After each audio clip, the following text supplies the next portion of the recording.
a very good afternoon to you, Côte d'Ivoire. Good afternoon, Cameroon, Ghana, Morocco. Good afternoon, Kenya, DR Congo, Ethiopia. Good afternoon to you, Chad, Burundi, Eritrea, Namibia. Good afternoon to you, Cabo Verde. Good afternoon, Africa. Welcome to Africa in Business on Channel Africa. I'm Thami Ngubeni. This is where you get the African perspective. It's where we meet to look at the latest in news, sport and business. You are invited to interact with us on our various social media platforms. On X, Instagram and YouTube, you'll find us at Channel Africa 1. On Facebook, you'll find us at Channel Africa.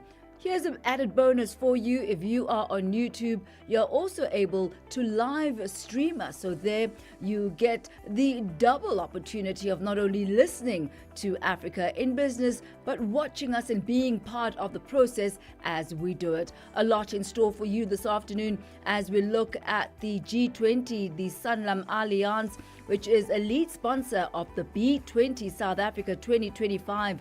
They are a joint venture between Sanlam and Alliance. We'll find out more about their contribution as well as the dialogues that have been held in the various business community platforms.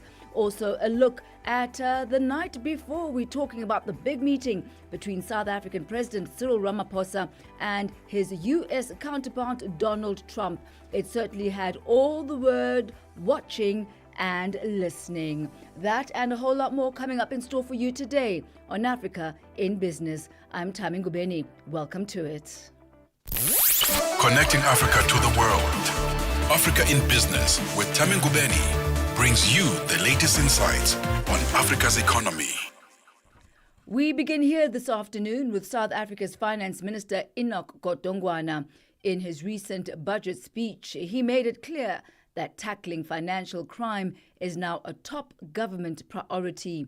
The budget allocates increased funding for forensic investigations, tighter regulatory oversight, and enhanced tax compliance monitoring.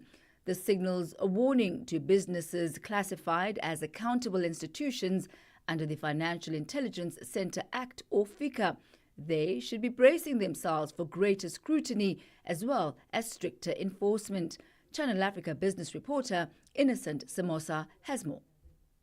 The South African government has allocated additional funding to strengthen financial forensic investigations and improve the prosecution of complex economic crimes. This includes measures to enhance anti-money laundering and counter-terrorism financing efforts, aligning with Financial Action Task Force recommendations. Samir Kumandan, Managing Director of SearchWorks 360, explains what the budget announcements mean for accountable institutions, including banks, microlenders, legal firms, real estate, professionals, and crypto platforms. With the increased funding announced in the 2025 budget speech for financial crime enforcement, there is a definite shift and commitment from the South African government to ensure that the country is removed from the grey listing it was put under due to non-compliance with the FIC regulations. The additional funding will be used to strengthen financial forensic investigations and improve the prosecution of complex economic crimes. This includes measures to enhance anti-money laundering and counter-terrorism financing efforts, aligning with the Financial Action Task Force recommendations. With increased funding for forensic investigations and regulatory oversight, what specific compliance risks do sectors like microlending, real estate, and legal firms now face? Kumandan explains. Accountable institutions can therefore expect more audits and compliance checks from all the regulatory bodies, including the FIC Centre, South African Reserve Bank, Financial Service Conduct Authority, and failure to meet any of the FICA obligations, such as customer due diligence and suspicious transaction reporting, will likely result in swift enforcement of actions and penalties. The accountable institutions will therefore be ahead of what is required and on top of it be allowed to monitor all the clients on an ongoing basis, therefore successfully satisfying their requirements and reducing the possibility of receiving fines. He says there's a need to incorporate technology and data-driven platforms. Technology-driven platforms like Voca from SearchWorks 360 gives accountable institutions access to critical information at all the points in a FIC compliance process, therefore allowing the accountable institutions to confirm all details required and adhere to all requirements from the FIC Act. For Channel Africa News, I am Innocent Simos in Johannesburg. Africa in Business on Channel Africa. It is exactly 11 minutes after 4 p.m. Central African Time. South Africa-based bank Absa has raised about $6.7 billion in sustainable finance, surpassing its $5.5 billion target. The funding supported renewable energy, affordable housing and inclusive economic initiatives across the African continent. Absa's 2024 Sustainability and Climate Report details how the bank is embedding sustainability across operations, government and impact delivery, and particularly in climate action, financial inclusion. I spoke to Punki Modise, the Chief Strategy and Sustainability Officer at Absa, and I started by asking her to share the key highlights in Absa's 2025 Sustainability and Climate Report. At Absa, we talk a lot about being an active force for good in everything that we do. And for us, it's our way of building a sustainable but also inclusive future for the continent. So whether it's through the financial inclusion, it's through climate financing or empowering women entrepreneurs, we do believe from our end that real business impact is about aligning commercial success with long-term value for communities, customers as well as our shareholders. And we have to always be balancing, meaningfully, I think, those three key stakeholders. And my sense is, that's what, this year's Sustainability and Climate Report is all about. So it's measurable outcomes and not just good intentions. And to that effect, then if you look at, some of the highlights of our report, when considering financial inclusion as an example, we've reached about 12.7 million clients, through our product sets across the continent, but also at the same time on financial inclusion, we've expanded or we've, I think we've got partnership with BII, which is British International Investments, where we've expanded facilities to the tune of about $150 million between Kenya, and Nigeria. But then when we move to climate, I think on climate, the biggest highlight for us was the achievement, of our 100 billion target a year early. And the target that we achieved was 121, billion. So those are some of, the examples of highlights, maybe of some of the key elements that we achieved. But maybe given that, I mean, this is mostly a South African audience that's listening, it's also apt to say that, we finance about 50%, of the REAP projects that the government here in South Africa has been rolling out. Now, as South Africa is chairing the G20, how is Absa positioning itself to shape the global narratives around African sustainability and finance? Yeah, so I think, Absa is playing a key role as far as G20 is concerned. And you look at whether be it in the B20 or in the actual G20, we've got streams within the bank that are focusing on, what role do we need to be playing. And to a large extent, we've ensured that, we align, obviously, to the agenda of, the country, but also ensure that we put, our experts in the various, I would say, streams that are within the B20 and the G20 to provide input into those processes. And to a large extent, sustainability is a core element that we are participating in a meaningful way. And I can also say, even from my side, I'm in one of the streams which largely looks at the trade. So ABSA is participating meaningfully and through also the sponsorship that we provide from our side. We're one of the diamond sponsors of the program. You mentioned trade and your involvement within one of the trade streams. I'd like to focus on now the African Continental Free Trade Area. As far as ABSA is concerned, how are you engaging with the AfCFTA from a sustainability perspective? And perhaps if we could parallel that to the G20 objectives, are those completely aligned and congruent? Yeah.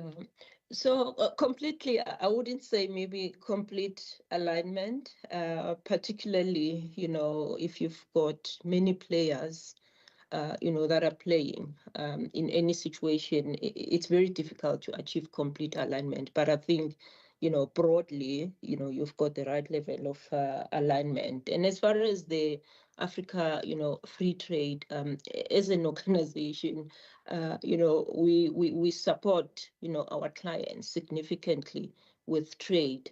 And some of, those clients, they play across the entire continent. And in the continent, we do recognize that sustainability is key. So our sustainable finance strategy, that's why it's anchored on financial inclusion. It's anchored also on, climate action, but more importantly, it's about diversity, equity, and inclusion. So as you look at all of those elements, of our strategy, they are in some manner, shape, or form playing a core part in, Africa, free trade agreement, because ultimately, as an organization, we enable our clients to make a difference, on the ground out there. And in particular, I would say, if you look at issues of renewable and energy, in the continent, we know that there's, energy poverty. And to a large extent, when you look at some of the projects that we do in Zambia, in Kenya, around renewables, they actually projects that are fast tracking, how the continent is going to, improve its ability to offer, energy, somewhat. We obviously, understand that at the same time, we're not solving fully, but with the resources that we have, we're able to make an impact, particularly on the area of renewable energy. That was Punki Modise, the Chief Strategy and Sustainability Officer at ABSA, contemplating and breaking down the outcome of ABSA's 2025 Sustainability and Climate Report. Annie Kalonji sur Channel Africa. Nous allons danser au son de Haya, que je dédicace à vous tous, chers auditeurs, qui êtes en train de suivre cette émission Mix Vibration. N'oubliez pas, vous pouvez nous suivre à partir de l'application SABC+. Vous choisissez Channel Africa pour suivre l'émission en direct. Nous allons danser au son de Haya. Annie Kalonji, tous les dimanches sur Mix Vibration. Africa in Business on Channel Africa. G20 in Africa, exclusive to Channel Africa. Now, Sanlam Alliance is a lead sponsor of the B20 South Africa 2025. They are a joint venture between Sanlam and Alliance. The joint venture between the insurance giants is poised to unlock new opportunities for both Africa and the global economy. The B20 serves as the G20's premier dialogue platform for the global business community, fostering collaboration between business and government to stimulate economic growth across Africa. To find out why the two companies became the lead sponsors of the B20, we are joined this afternoon by Gafar Hassam, Brand Executive for Strategy and Corporate Affairs at Sanlam Alliance. A very good afternoon to you. Great to have you with us on Africa in Business. Good afternoon, and good afternoon to your listeners. Perhaps the most obvious place to start is the reason why, and find out what it is that motivated Sanlam Alliance to sponsor the B20 South Africa 2025? Thank you very much, and thank you for the opportunity. You're quite right. As the leading insurance on the continent, we operate in 27 countries, and we have our shareholders in Sanlam Group and Allianz that do back us. We are so excited with the opportunities that Africa presents. It is one of the world's fastest growing economies, characterized by dynamic, youthful workforce and extraordinary potential. And as a significant player on the insurance side on the continent, this came as a natural way for us. So we are very, very proud to be the lead sponsor for the B20 summit, which will then culminate into the G20, really on the back that we believe in the opportunities that lie on the continent. And as you know, and as you have said, the B20 is about discussing various policy opportunities. And in supporting the growth that I've just talked about on the continent, we feel it's our responsibility to be part of the discussions so that we see our continent prosper and taking the lead that it deserves.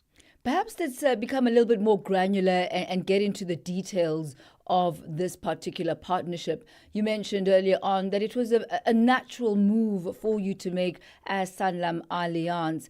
But talk to us about the broader strategic goals in Africa and globally that made the sponsorship so congruent and made it align with who you are and where you are going. Thank you. So as Sanlam Allianz, our purpose is to ensure that we empower our prospective clients, existing and prospective ones, to be financially confident and to be self-reliant when it comes to issues of their finances.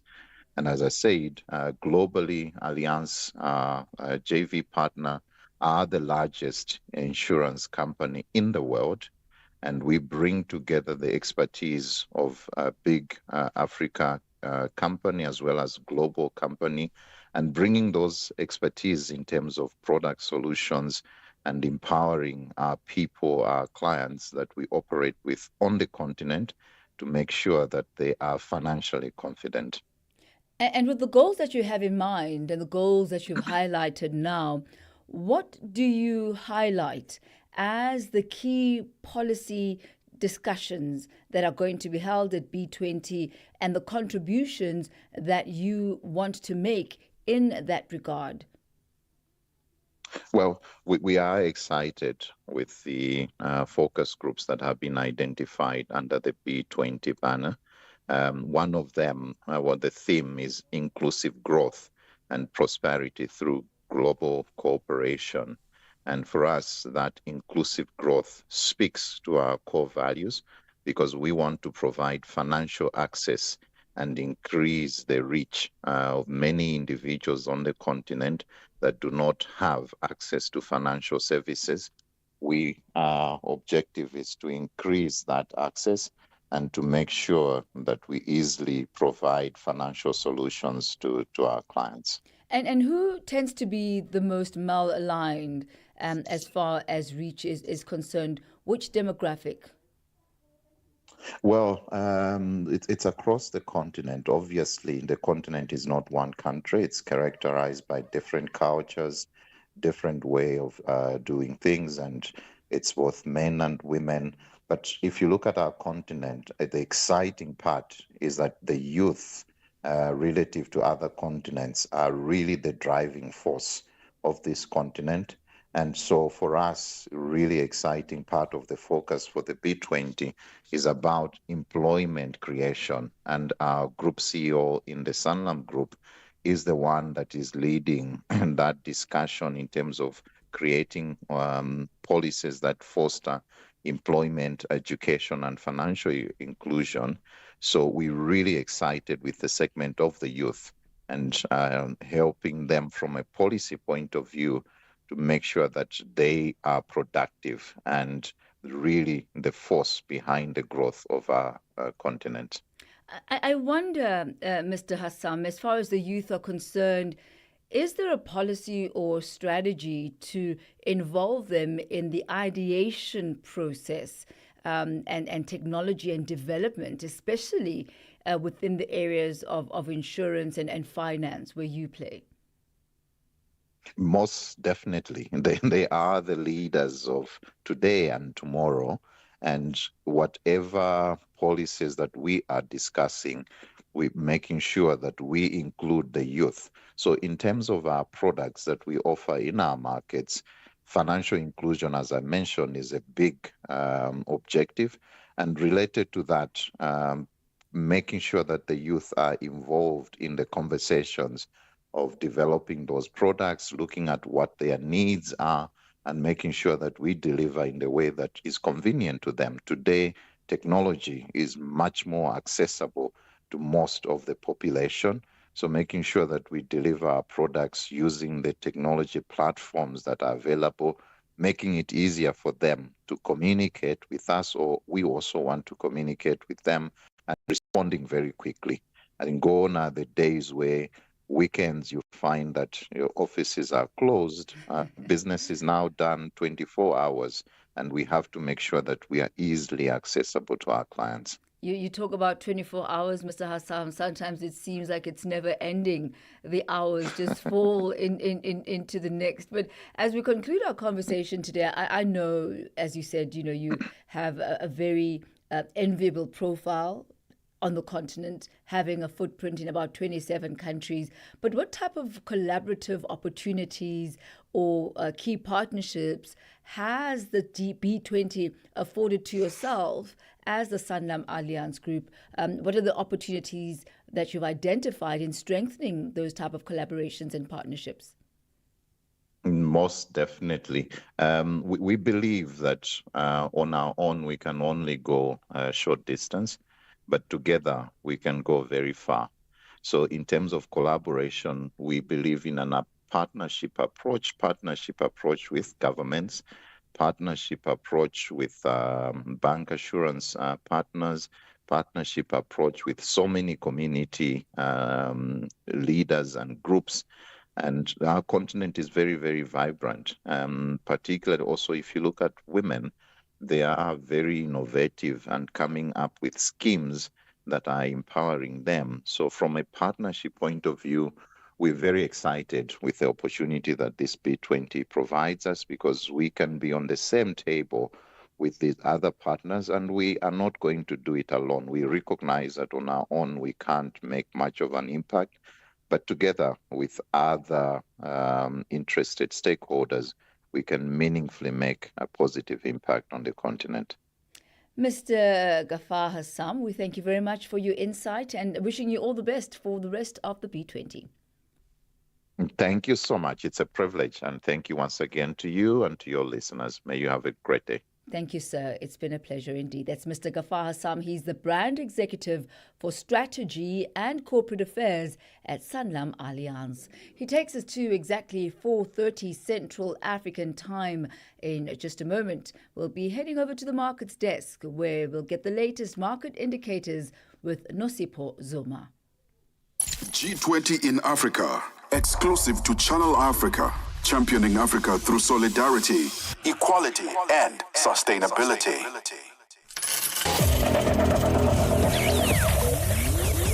Business news on Channel Africa. The African perspective. Thank you, Thami. Good afternoon. In your business news, the SAWA, one US dollar is trading at 17 Rand 92 in South Africa. In Botswana is trading at 13 Pula 329. In Namibia, it is trading at 17 Namibian dollars 916. The Zambian kwacha is trading at 2 kwacha 09 to the US dollar. In Kenya, the dollar is trading at 128 shilling 286.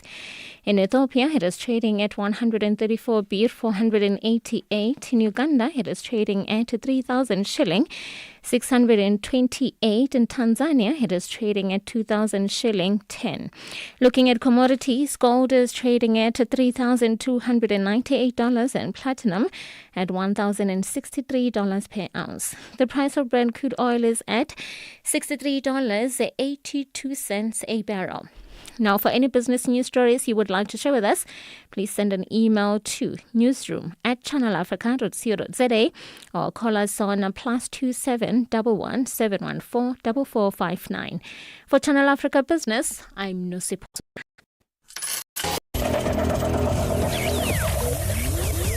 Business news on Channel Africa.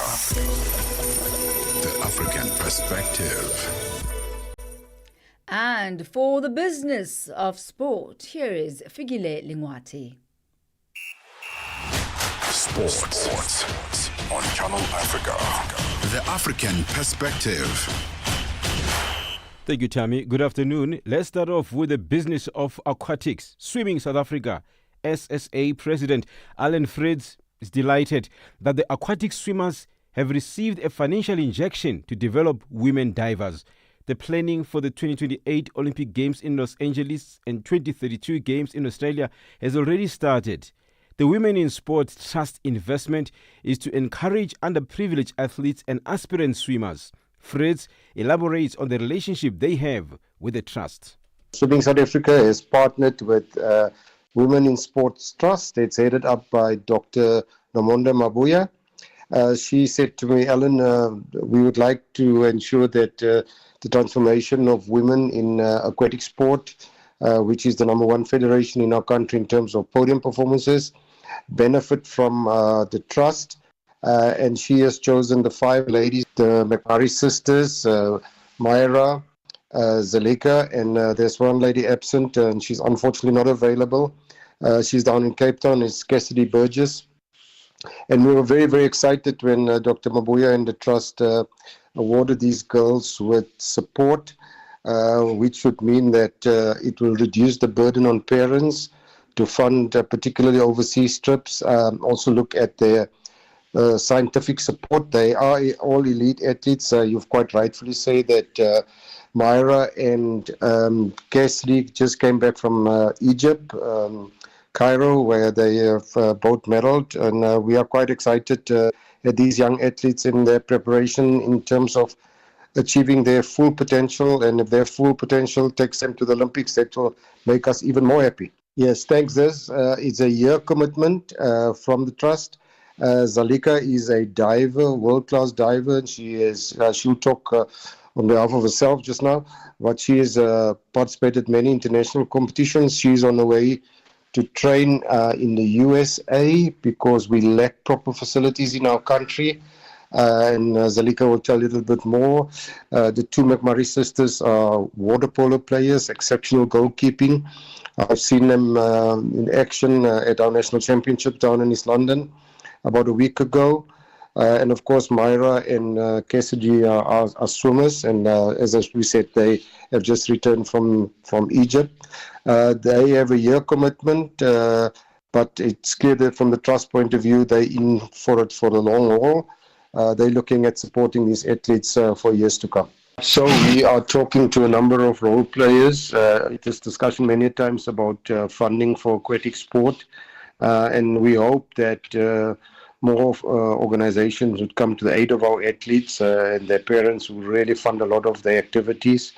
But we are extremely grateful to Dr. Mabuya and the team at the Women in Sports Trust because, the girl child is receiving the necessary attention at every level of society. And that's important for us, even in sport, that we should allow girls to excel in sport, not for any other reason, but to be their own person in their own right. And we hope that the contribution over the next couple of years can ensure that these athletes reach the pinnacle of sport, and that's the Olympics. So they have a journey ahead of them, and I'm convinced that with their coaches, their parents' support, and the structures that we have in Swimming South Africa, it will put them in good stead in terms of reaching their full potential.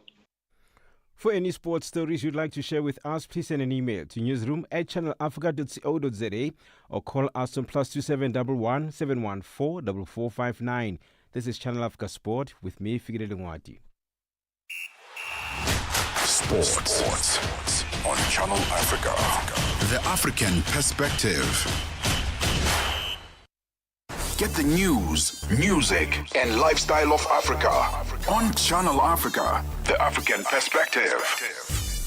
Stay ahead with Africa in Business, where Thami Ngubeni unpacks your go-to source for Africa's economic trends and development.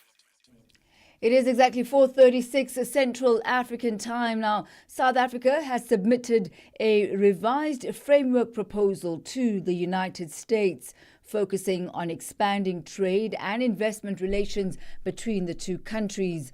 The new proposed trade deal includes provisions related to the African Growth and Opportunity Act, otherwise known as AGOA, which is currently under construction for reauthorization by the U.S. Congress.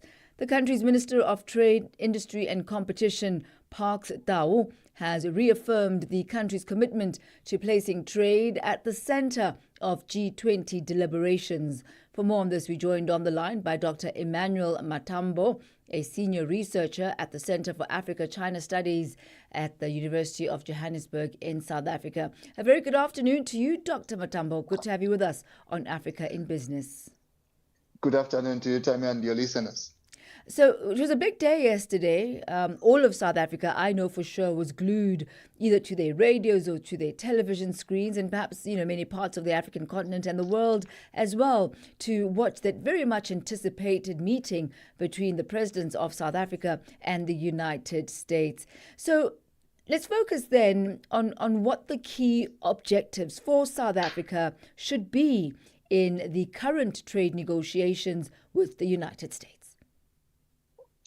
Well, thank you very much once again. And yes, indeed, yesterday was quite a pivotal day, not only in terms of us here in South Africa out of interest, but in the broader trajectory of South Africa's trade relationship with the United States. Now, Donald Trump, as a lot of people would know, has more like personalized the presidency. He has also personalized different portfolios of the United States government. So everything that happens has to align with what his personal interests are. So when it comes to South Africa, his personal interests have been injured through South Africa's stance on the on the war between Israel and Gaza. That goes to Donald Trump's personal interest because of his funders, especially Marian Adamson, who has been a very strong supporter of Israel. On a second thought, on a second platform, we look at the interest that Elon Musk has had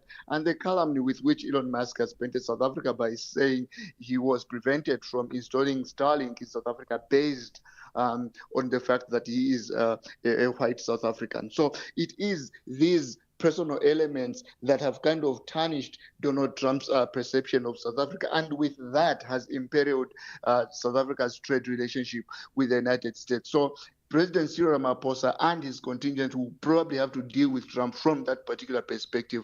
And obviously they will have to lobby, especially people at Congress, about the extension of AGOA, because that might have a deleterious effect on South Africa if it is cancelled, especially in the Western Cape, as we heard yesterday from Minister John Steenhuisen, where thousands of people rely on AGOA for their assurance in terms of employment. And taking into account yesterday's meeting and the rhetoric that came out of that, it was quite clear that in the opening remarks, Donald Trump was speaking more about, the socio-political aspects of South Africa, talking about the racialization and the racial killings, etc., while President Ramaphosa, when he made his introduction, was speaking more around trade, was speaking more around AGOA and the mutual benefits that the two countries can get from each other. What sense do you get as far as the future of AGOA is concerned? Does yesterday's meeting fit into that broader USSA trading strategy?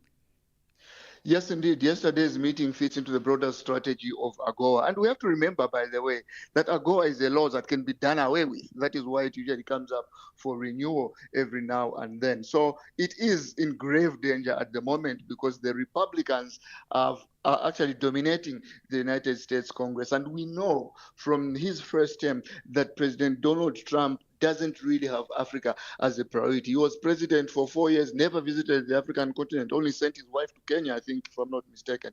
So this is the president in whose estimation Africa ranks very, very low. So there has to be a very effective lobbying mechanism on the South African delegation in the United States at the moment, even at Congress itself, beyond President Donald Trump. When it comes to the issue of genocide, it might have an implication on AGOA, because South Africa is such an imposing economy on the African continent. It's also the biggest industrial economy on the African continent, the most sophisticated nation as well. So everything that happens in South Africa tends to reflect, so to say, on the broader spectrum of the United States' interest on the African continent. It was quite interesting, obviously, that President Cyril Ramaphosa wanted to stay on message, because I don't think Donald Trump at the moment would ever admit, even in public, that there isn't a genocide in South Africa, even though all the evidence shows to the contrary, that there isn't any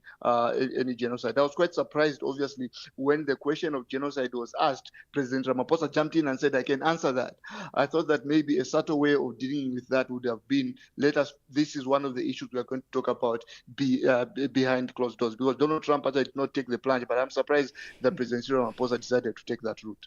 Oh, Dr. Donald Trump and behind those doors, I don't know if those two, can be said in one breath, because we have seen the Oval Office become, somewhat of a reality show, per se, with media and spectacles, coming out of those engagements. So it was quite interesting to see how yesterday unfolded.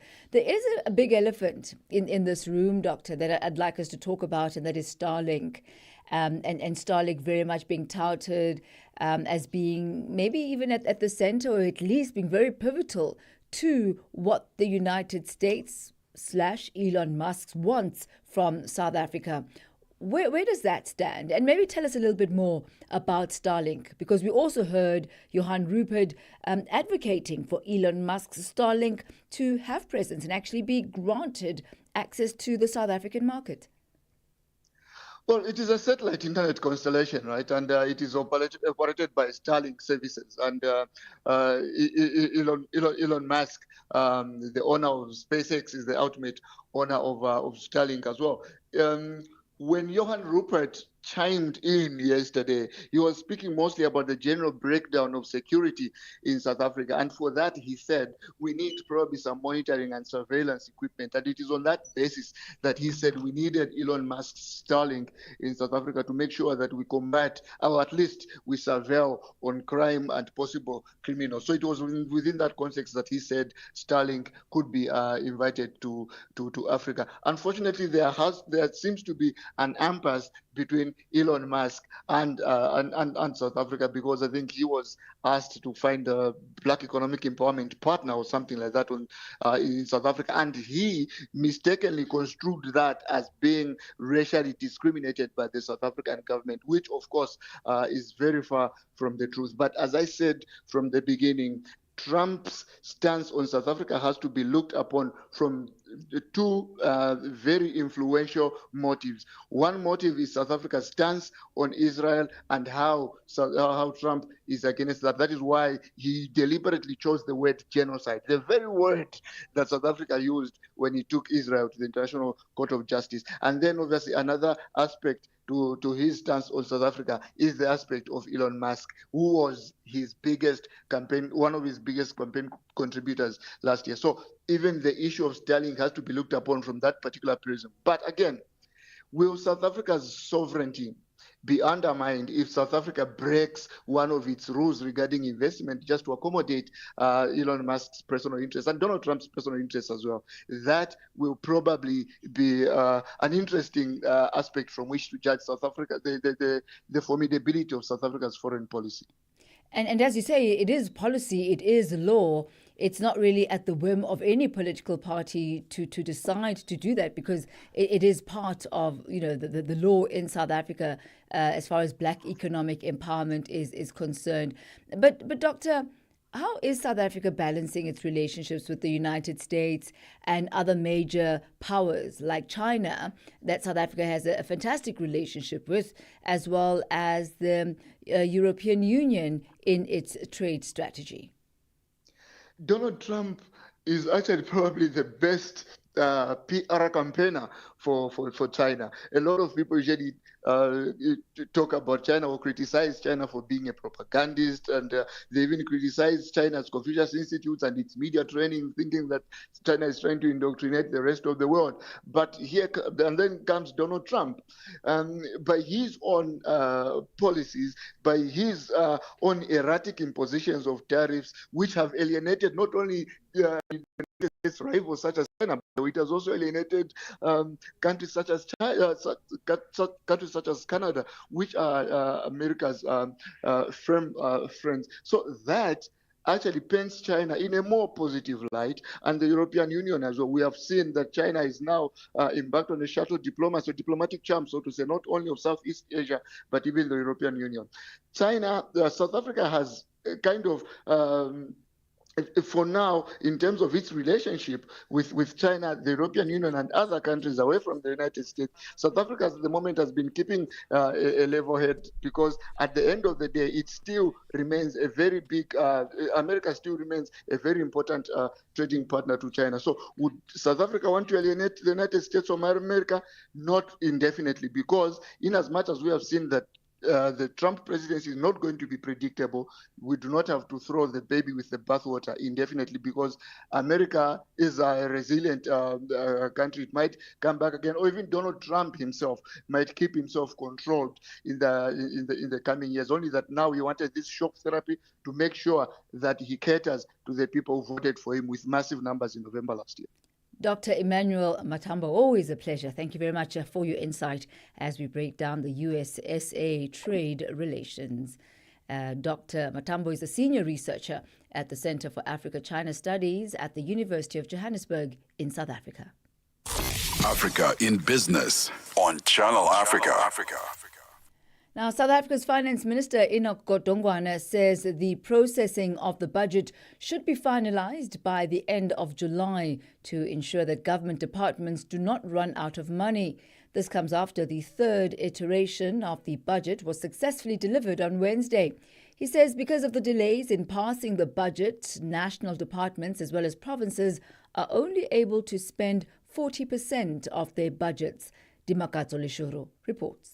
It's a race against time for Parliament to go through its processes and give its nod to the budget. It will take about 6 weeks before Finance Minister Enoch Godongwana and his team can breathe a sigh of relief, starting first with the fiscal framework that has to be approved by the Standing and Select Committees of Finance. This is the first hurdle that Godongwana's second iteration of the budget couldn't get through, ending up in court. Parliament hosted a media briefing with various chairpersons of the finance cluster on Thursday, outlining the process to follow now that the budget has been tabled in Parliament. Didi Malo Lehwase is the chairperson of the Select Committee on Appropriations in Parliament's lower house, the National Council of Provinces. It takes approximately 6 weeks to be processed in total, encompassing the National Assembly, the NCOP, and the provincial legislatures' public participation.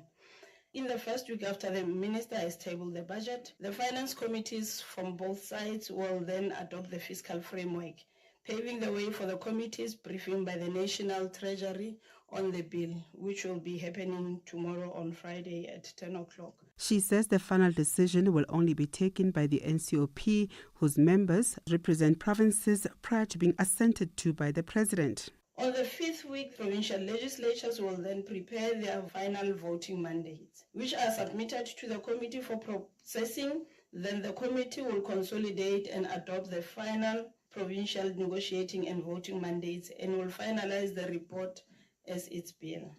The bill will then be sent to the President for assent. Chair of the Standing Committee on Public Accounts, Songezo Zibi, says the minister faces an uphill battle trying to rein in spending amid a lackluster economy. We need to make sure that every rand goes as far as possible, because once again, the South African people have said no more taxes. We don't have the bandwidth. Make do with what we already give you. The government overpays for goods and services, but I want to give you an insight into a specific area of over-expenditure on an industrial scale, the mismanagement of projects and the massive corruption therein. We need to set benchmarks where the government does not spend more than 100% of planned project spend. And staff are incentivized for projects that are completed on time and within budget. We cannot have civil and construction projects lasting double or triple the time, at double or triple the cost that was initially planned. That is not value for money. Even though the minister says his team is committed to fiscal consolidation, the country's mountain of debt continues to grow. Lead economist at KPMG, Frank Blackmore, says the good news is the increasing primary surplus that's been retained. There are a number of mitigating factors. First of all, the growth assumptions have been pared back slightly, meaning that the ratio would increase anyway. But I think the good news is, one, we retain a primary surplus this year, and two, we retain the peak debt this year with increasing primary surpluses, reducing that debt burden from this point onwards. And therefore, although there was an increase, it's not as a negative sign as it could have been had that debt burden been pushed to future years instead. Musi Maimane, chairperson of the Standing Committee on Appropriations, says as discussions about the budget take place, focus should be on the implications of an economy that is not growing and on how this impacts disposable incomes of households. We can reduce the budget to a conversation about tax and miss out on some of the key indicators, of which one of them is GDP. But I think I want to look at the third number that is hardly ever spoken about a lot, which is the gross capital formation, or in other words, how much you spend on fixed infrastructure or the level of investment that we need to have. Because if there was one mission about yesterday, it was how well do we attract investment to South Africa? Because if we don't, I think the subtle threat that the minister made yesterday is that should we be able to allow SARS to grow and attract more revenue collections, then the taxes that are going to be proposed for next year then fall off the table. For Channel Africa News, I'm Dimakatsole Shoro in Johannesburg. Hello, Africa. We would love to hear your voice on our radio station. Be part of the fun and send a shout out or greeting message to your loved ones and your favorite Channel Africa presenters. Whether you're in Africa, the diaspora, or anywhere else around the globe, we want to hear your voice. Send your shout out message by sending an email to info@channelafrica.co.za or send them to our Facebook, Twitter, and Instagram pages. Help us diversify our sound with your voice. Channel Africa, the African perspective. From markets to innovation, Africa in Business with Thami Ngubeni covers it all. With Africa's future in focus, Channel Africa, the African perspective. Now, it is day 2 of the African Peer Review Mechanism's annual conference on credit ratings. It is taking place in Cape Town, South Africa. Credit rating expert Torsten Hendricks says regulators and politicians can play an important role by encouraging the culture of rating of institutions to unlock funding opportunities in Africa.